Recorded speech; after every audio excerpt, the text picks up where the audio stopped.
दोपहर 12:30 बजे सिर्फ डीडी उर्दू पर।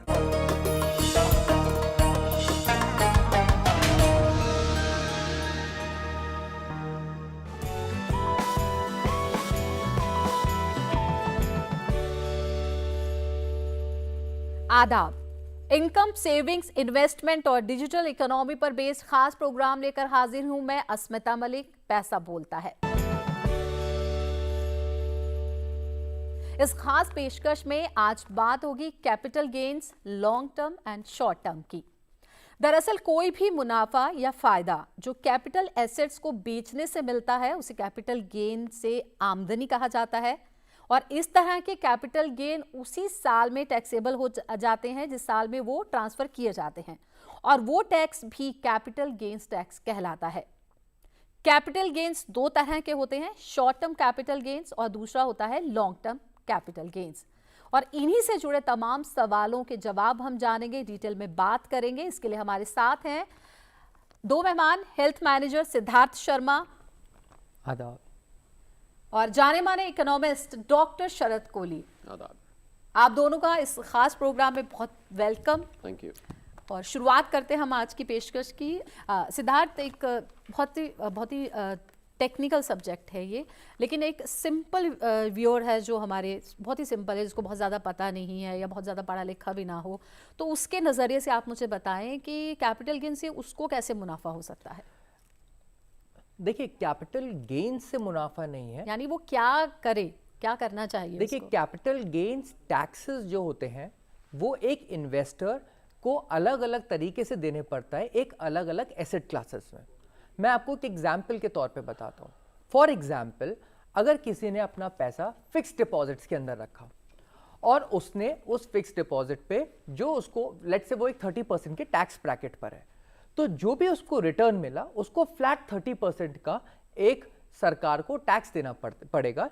लेट्स से कोई 100 रुपए का उसने एसेट एफडी करवाई जो कि 200 रुपए हो गई, तो ओवरऑल कैपिटल गेन्स कितना हुआ? 100 रुपीज का, जिसको डिफरेंट लोग डिफरेंट नाम से बोलेंगे। कुछ लोग उसको रिटर्न्स बोलेंगे, कुछ लोग उसको इंटरेस्ट बोलेंगे, कुछ लोग उसको डिविडेंड्स भी बोल सकते हैं। टेक्निकली वैसे तो ये अलग अलग चीजें हैं, बट मैं आपको एक सिंप्लीफाइड फॉर्म में मैं बताना चाहूंगा। तो उस पे, और वो 30% के टैक्स ब्रैकेट पे है, तो इस केस में उसे जो 100 रुपीज का टैक्स जो गेन हुआ है उस पे उसको 30 रुपए सरकार को टैक्स देना पड़ेगा, और वहां उसको वो अपने घर 70 रुपए लेके जाएगा। ऑन द कॉन्ट्ररी, इसके अगेंस्ट में लेट्स से अगर वो इक्विटी में वही पैसा लगाता है, लेट्स से 100 रुपए, और वो लॉन्ग टर्म के अंदर लेट्स से वो पैसा बढ़ जाता है, लेट्स से 200 रुपए हो जाता है, तो जो सरकार ने जो प्रोविजंस दिए हैं उसके अकॉर्डिंगली लॉन्ग टर्म के अंदर उसको 10% देना पड़ेगा। तो दैट मीन्स जहां वो एफडी में 30 रुपए दे रहा था, वहां पे यहां सिर्फ 10 रुपए दे रहा है, तो ऑन द कॉन्ट्ररी वो अपने घर 90 रुपए लेके जा सकता है। इस प्रोविजन के अंदर अगर हम देखें तो इन्वेस्टर्स को बेनिफिट होता है, और यही रीजन है जो इन्वेस्टर्स, जो अब स्मार्ट जनरेशन इन्वेस्टर्स होता है, जो कि टेक्नोलॉजी का इस्तेमाल करते हैं, जो जिनको फाइनेंशियल अवेयरनेस बढ़ती जा रही है, जो टैक्सेशन के रूल्स को, प्रोविजंस को बहुत अच्छी तरीके से समझते हैं और उसके अकॉर्डिंगली वो अपने इन्वेस्टमेंट्स को हैंडल करते हैं, वो देखते हैं कि जब वो ट्रेडिशनल इंस्ट्रूमेंट से खिसक कर थोड़े नॉन ट्रेडिशनल इंस्ट्रूमेंट्स में जाते हैं, जैसे कैपिटल मार्केट्स के इंस्ट्रूमेंट्स हुए, तो वो देखते हैं कि टैक्स का उनको जो क्वांटम देना पड़ता है, जो अमाउंट देना पड़ता है टैक्स, वो कम हो जाता है, और वो अपने घर जो फाइनल जो रिटर्न है, जो फाइनल जो पोस्ट टैक्स जो रिटर्न है, वो उनका बढ़ जाता है। So as a result of which, मैंने आपको एक एग्जाम्पल के माध्यम से बताया, जहां एफडी में उसको सिर्फ 70 रुपए का गेन हो रहा है, वहां उसको इक्विटी के म्यूचुअल फंड में 90 रुपए का गेन होगा। अब इसमें मैं एक कैच बताना चाहूंगा, जैसे कि मैंने अभी अपने थोड़ी देर पहले एक कॉन्वर्सेशन में किया कि सरकार ने इंडेक्सेशन बेनिफिट्स हटा दिया है डेट म्यूचुअल फंड्स में। इसमें जो एक डेट म्यूचुअल फंड के साथ साथ कुछ और भी एसेट क्लासेस हैं जहां सरकार ने इंडेक्सेशन का बेनिफिट हटा दिया है। पहले एक फंड हुआ करता था जिसको बोलते थे फंड ऑफ फंड्स, उसमें भी एक डेट टैक्सेशन का एक इन्वेस्टर को बेनिफिट मिलता था, जहां वो 3 साल रखता था और 3 साल के बाद वो रिडीम करता था और वहां उसको इंडेक्सेशन का बेनिफिट मिलता था। अब सरकार ने बोला, जैसे इंडेक्सेशन बेनिफिट हटाया और उसने डेट में शॉर्ट टर्म और लॉन्ग टर्म की डेफिनेशन बदल दी और इन्वेस्टर को बोला कि आप अपने इनकम टैक्स स्लैब के अकॉर्डिंगली पे करेंगे। In the similar manner fund of funds में भी वो अपने इनकम टैक्स स्लैब के हिसाब से अब पे करेगा और उसे जो इंडेक्सेशन की बेनिफिट है वो नहीं मिलेगी। सरकार ने एक क्लॉज जोड़ा है, उसने बोला है कि अगर उसे इंडेक्सेशन का बेनिफिट उठाना है तो अपने सिक्योरिटी के अंदर, डेट सिक्योरिटी के अंदर उसे मिनिमम 35% का इक्विटी रखना ही पड़ेगा, तब जाके उसे 3 साल बाद इंडेक्सेशन का बेनिफिट मिलेगा। बहुत सारे फंड हाउसेस अपने फंड्स पे काम कर रहे हैं और जहां जहां इंडेक्सेशन का बेनिफिट खत्म हो गया था, अब उन फंड्स को इस तरीके से वो रिवैम्प कर रहे हैं कि उसके अंदर मिनिमम 35% का इक्विटी का एक्सपोजर आए और जो उनको इंडेक्सेशन बेनिफिट्स का फायदा अभी तक मिलता आया था उस फायदे को वो कंटिन्यू कर सके, जहां पे उसे 3 साल बाद सिर्फ 20% देना पड़ेगा अपने इंडेक्स्ड वैल्यू के। अब इंडेक्स्ड वैल्यू की कैलकुलेशन कैसे है वो सर ने अभी अपने डिस्कशन में बताया, जहां एक CII फिगर्स आता है, जहां सरकार हर साल निकालती है और उसने जिस पॉइंट पे एंट्री करी है उसका जो डिफरेंस होता है, यानी हर अगर बात करते हैं हर उसमें कुछ कंडीशंस हैं, तो आप उन कंडीशंस को फॉलो करते हैं तो आप ज्यादा मुनाफा भी कमा सकते हैं, ये कह सकते हैं। शौर्य जी, अभी हम पहले बात कर रहे थे, आपने एक जिक्र किया था कैपिटल गेन अकाउंट स्कीम, एक तो इसके बारे में थोड़ा डिटेल में बताइए। और हम लैंड की जो बात कर रहे थे उस पे आपका नजरिया क्या है, और हम चाहेंगे हमारे व्यूअर्स की उनकी समझ के हिसाब से उनकी समझ और बढ़े, जो आप जानकारी दें। होता क्या है कि जब कैपिटल गेन साल में बीच में जमीन मकान किसी भी टाइम बिक जाता है और 31 मार्च को हम सब जानते हैं, क्या इसकी कुछ एलिजिबिलिटी भी होती है? नहीं, एलिजिबिलिटी नहीं होती है। तो जब आपकी डील होती है, आपने जब अपना मकान बेचा है तो बायर और सेलर जब राजी होते हैं तब डील हो जाती है और 31 मार्च को हम सब जानते हैं कि साल खत्म हो जाता है, फाइनेंशियल ईयर है और रिटर्न फाइलिंग की डेट 31 जुलाई होती है। तो आपने जैसा मैंने अभी एग्जांपल लिया था पीछे के दिसंबर में डील हुई, 31 मार्च को साल खत्म हो गया, जुलाई में रिटर्न फाइल हुई। अब ये साहब तो बचाना चाहते हैं कैपिटल गेन को, पर अभी जो मैंने सेक्शन 54 बताया था आपको, वो तो ये कहता है कि साहब आप 2 साल तक मकान को खरीद सकते हैं। तो अब रिटर्न फाइलिंग के टाइम तो क्या होगा अस्मिता, कि आपको टैक्स जमा कराना पड़ जाएगा सारा का सारा, तो आप तो टैक्स बचाना चाहते थे।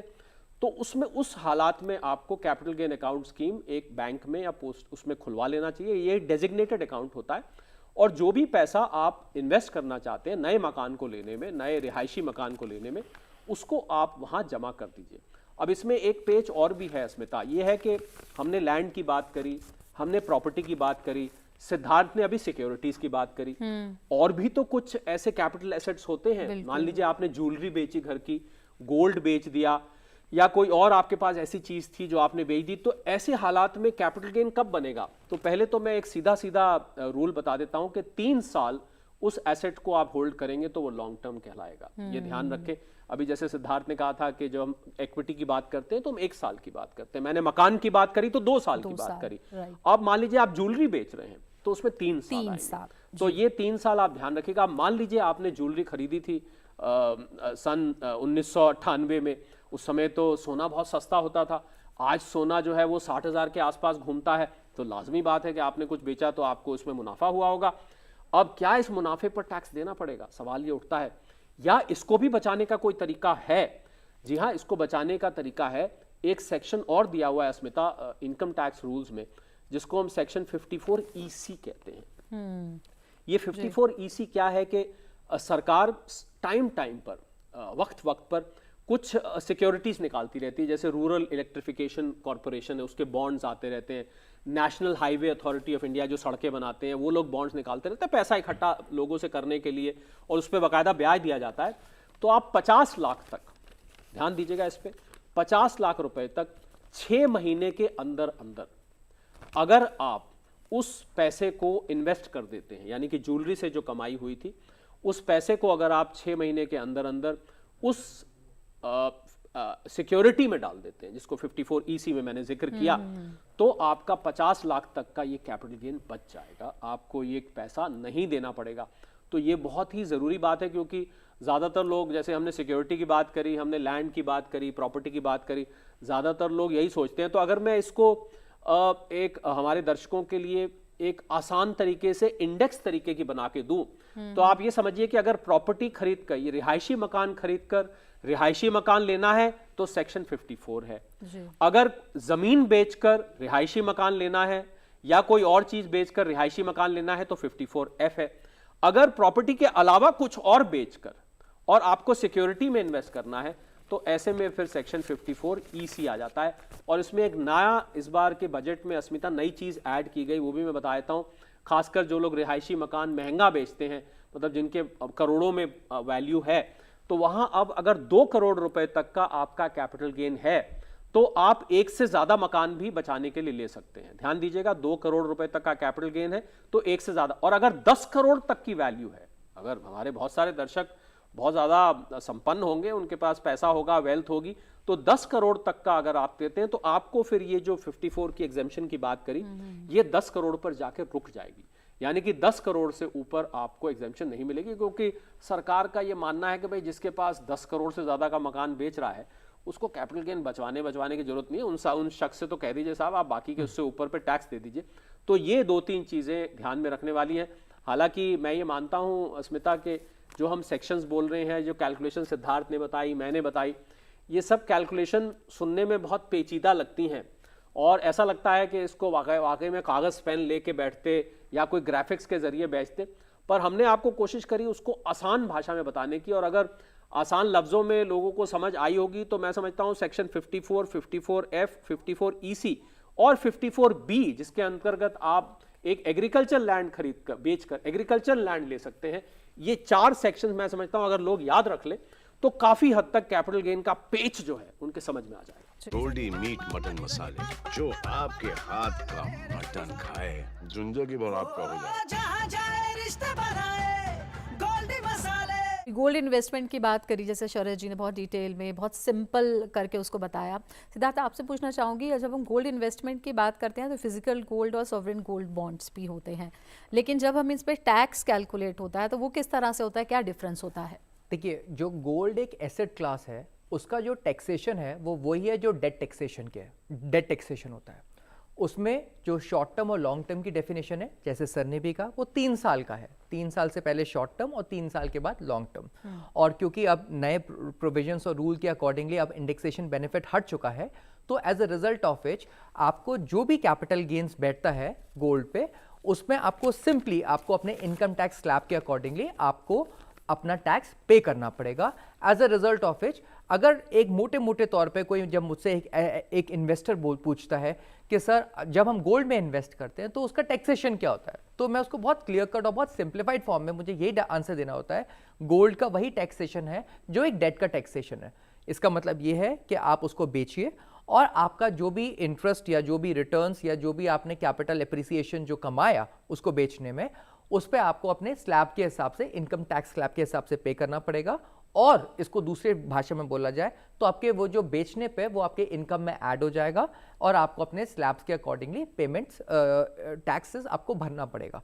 As a result of which gold का एक बहुत सिंप्लीफाइड फॉर्म है, जो कि सॉवरेन गोल्ड फंड्स होते हैं या डिजिटल गोल्ड बॉन्ड्स होते हैं या फिर गोल्ड ETFs होते हैं, गोल्ड बीज होते हैं, इन सब पे यही एक टैक्सेशन है जो कि एप्लीकेबल होता है। पर इसमें अस्मिता आपकी इजाजत हो तो मैं जो सिद्धार्थ ने कहा उसमें, क्योंकि आपने स्पेसिफिकली जानना चाहा था सॉवरेन गोल्ड बॉन्ड्स का, जी। तो सॉवरेन गोल्ड बॉन्ड्स पर कैपिटल गेन नहीं लगता है। सॉवरेन गोल्ड बॉन्ड्स जब आप लेते हैं तो आपको ये तो फायदा है ही है कि आपको घर में गोल्ड संभाल के नहीं रखना पड़ता, लॉकर में नहीं रखना पड़ता और आपको उठाए घूमना नहीं पड़ता है, डीमैट फॉर्म में रहता है।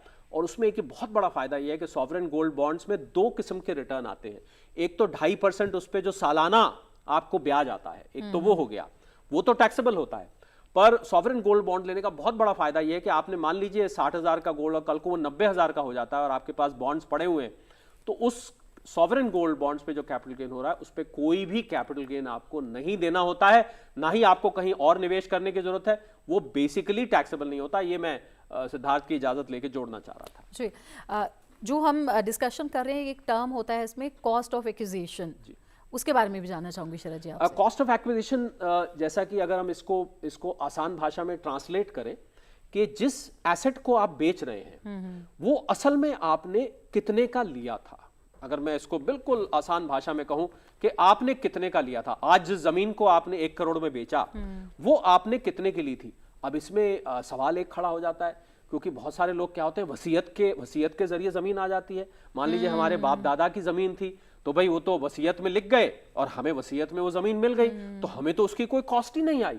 आप समझ रहे हैं? Yes. या मान लीजिए आपने मुझे कुछ गिफ्ट किया, मैं उम्मीद करता हूं आप कभी ना कभी मौका आएगा तो करेंगी, पर मान लीजिए आपने कभी गिफ्ट किया और आपने मुझे जो गिफ्ट किया और मैंने उस चीज को आगे बेच दिया, तो मुझे तो वो चीज फ्री की पड़ी है। पर अब सवाल ये उठता है कि इस पे कैपिटल गेन कैसे निकाला जाएगा। वसीयत के जरिए आया है या गिफ्ट करके आया, तो इसमें कॉस्ट ऑफ एक्विजिशन तो देखने में लगता है कि जीरो है, पर जीरो नहीं है। इनकम टैक्स के रूल्स ये कहते हैं कि कॉस्ट ऑफ एक्विजिशन अगर आपको वसीयत के जरिए आया है, तो जिसने वसीयत आपके नाम करी थी उसको जो कॉस्ट करी थी वो आपकी कॉस्ट ऑफ एक्विजिशन बन जाएगी। ध्यान दीजिएगा, उसको जो वसीयत को उसको कॉस्ट की, जिन्होंने वसीयत आपके नाम करी, आपके वालिद हैं या आपके बाप दादा हैं, कोई पीछे से हैं, तो उनको जो कॉस्ट करी थी वो आपकी कॉस्ट बन जाएगी। यही गिफ्ट में भी होता है अस्मिता, कि मान लीजिए गिफ्ट की हुई ज्वेलरी कोई आगे बेच देता है तो उसको तो फ्री में आई, तो जो ज्वेलरी की कीमत उस गिफ्ट देने वाले ने अदा करी थी वो ज्वेलरी की कीमत आपकी कॉस्ट ऑफ एक्विजिशन बन जाएगी।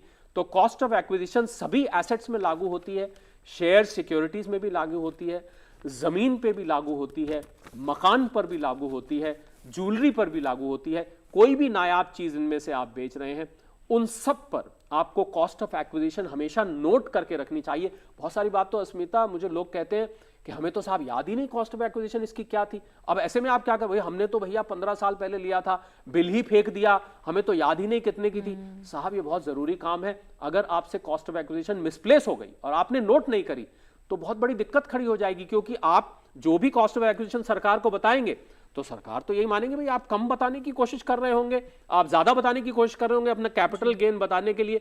तो मुझे लग रहा है कि लोगों को आज इस कार्यक्रम के जरिए मैं ये आगाह करना चाहूंगा कि कॉस्ट ऑफ एक्विजिशन को अगर आपके पास कागजात नहीं है तो कहीं पर उसको नोट करके रखिए और उसका कोई सबूत भी रखिए। खाली आपका नोट किया हुआ सरकार नहीं मानेगी, इसमें साथ में आपको सबूत दिखाना पड़ेगा कि ये बिल है जो मैंने उस ज्वेलर से लिया था, ये मैंने मकान खरीदा था उसकी रसीद है, कुछ भी ऐसा सबूत आपके पास होना चाहिए इस कॉस्ट ऑफ एक्विजिशन को प्रूव करने के लिए। गिफ्ट का सबूत?